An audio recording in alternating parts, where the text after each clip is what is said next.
మహోదరా మహోదరా. ఎవరది? విషయలంపటుడవై కర్తవ్యమునే విస్మరించిన నీకు నేనెలా జ్ఞాపకముంటాను? సహజ ఛీ! ఎవడురా సహజుడు? కపటోపాయంతో నీ సహజుని నిత్య నిలువున బూదిగావించిన ఆ నీచ యాదవుని పీచమడంచుట మాని నిర్వీర్యుడవై నిరంతర కామ పీడితుడవై కొట్టుమిట్టాడుచున్న నీవు నా సోదరుడవా? నేను నీ సహజుడనా? సహజ ఏమిటా మాట? అవును, చేసిన ప్రతిజ్ఞ చెల్లించుకోలేని అప్రయోజకుడు. నాడు నా భస్మమును పిడికిట బట్టి నీవు పట్టిన ప్రతిన ఏమైనది? యవన జాతికి ఆగర్భశత్రువైన ఆ యాదవాధముని పట్టి పల్లార్చి వాని పచ్చినెత్తుట నా చిచ్చు చల్లార్చదనని ప్రగల్భములు పలికితివే. ఏమైనది నీ ప్రతాపం? సహజ నా ప్రతాపమునే శంకించుచుంటివా?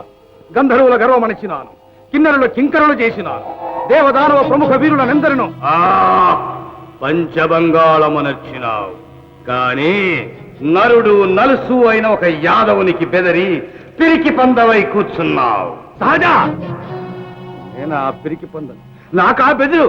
నీకు తెలియదా నేను అజరామరుడను?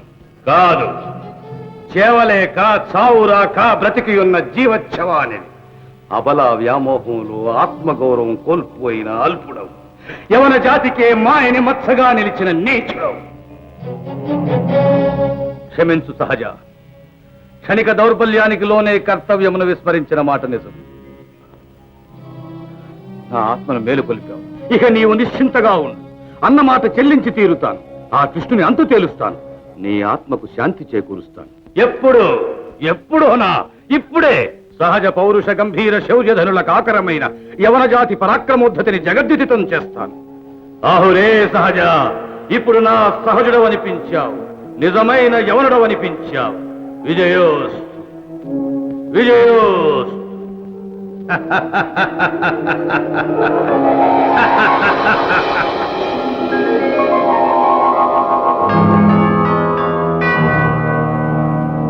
కుడిభుజం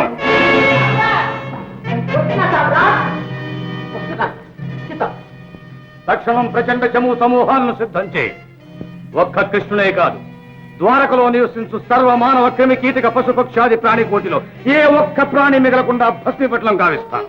అహురే సమ్రాట్, అంత పని జరిగి తీరవలసింది. కానీ తమ ప్రాణానికి ప్రాణమైన ఒక ప్రాణి ఏమిటా ప్రాణి? అదే వసుంధరాదేవి గారు ద్వారకలో ఉన్నారు కదా. ఎవరున్నా సరే, ఏమైనా సరే, అనుకున్నది జరిగి తీరవలసిందే. అగ్రజుని ఆత్మకు శాంతి చేకూర్చవలసిందే. అంతవరకు నాకు శాంతి లేదు. తమరు చిత్తాన్ని కాస్త చిక్కబట్టుకుని నా మనవి కాస్త చిత్తగించాలి.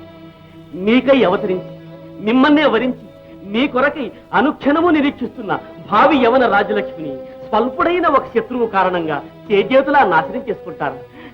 ఆలోచించండి సమ్రాట్. ఏమిటి ఆలోచించేది? ఒక అబల రక్షణ ముఖ్యమా, ఆగర్భ శత్రువు మారణ ముఖ్యమా? అది ఇది రెండూ ముఖ్యమే సమ్రాట్.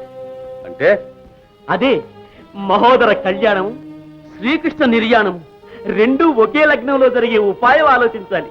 అదెలా సాధ్యం? చెప్తున్నాగా, మీ తరువాత మీ అంతటి వాడు, కృష్ణుని సునాయాసంగా హతమార్చగలవాడు పౌండ్రక వాసుదేవుడు ఒక్కడి. మనం వారిని కాస్త కవ్వించి వారిచే కృష్ణుని మరి కాస్త కవ్వింపజేస్తే సరి, కృష్ణుడు పౌండ్రకుని మీద పడతాడు, మనం ద్వారక మీద పడతాం. అప్పుడు కృష్ణ మహోదర కళ్యాణ నిర్యాణాలు రెండు ఒకే లగ్నంలో జరిగిపోతాయి. కుడి భుజం, నీ తెలివి అమోఘంరా.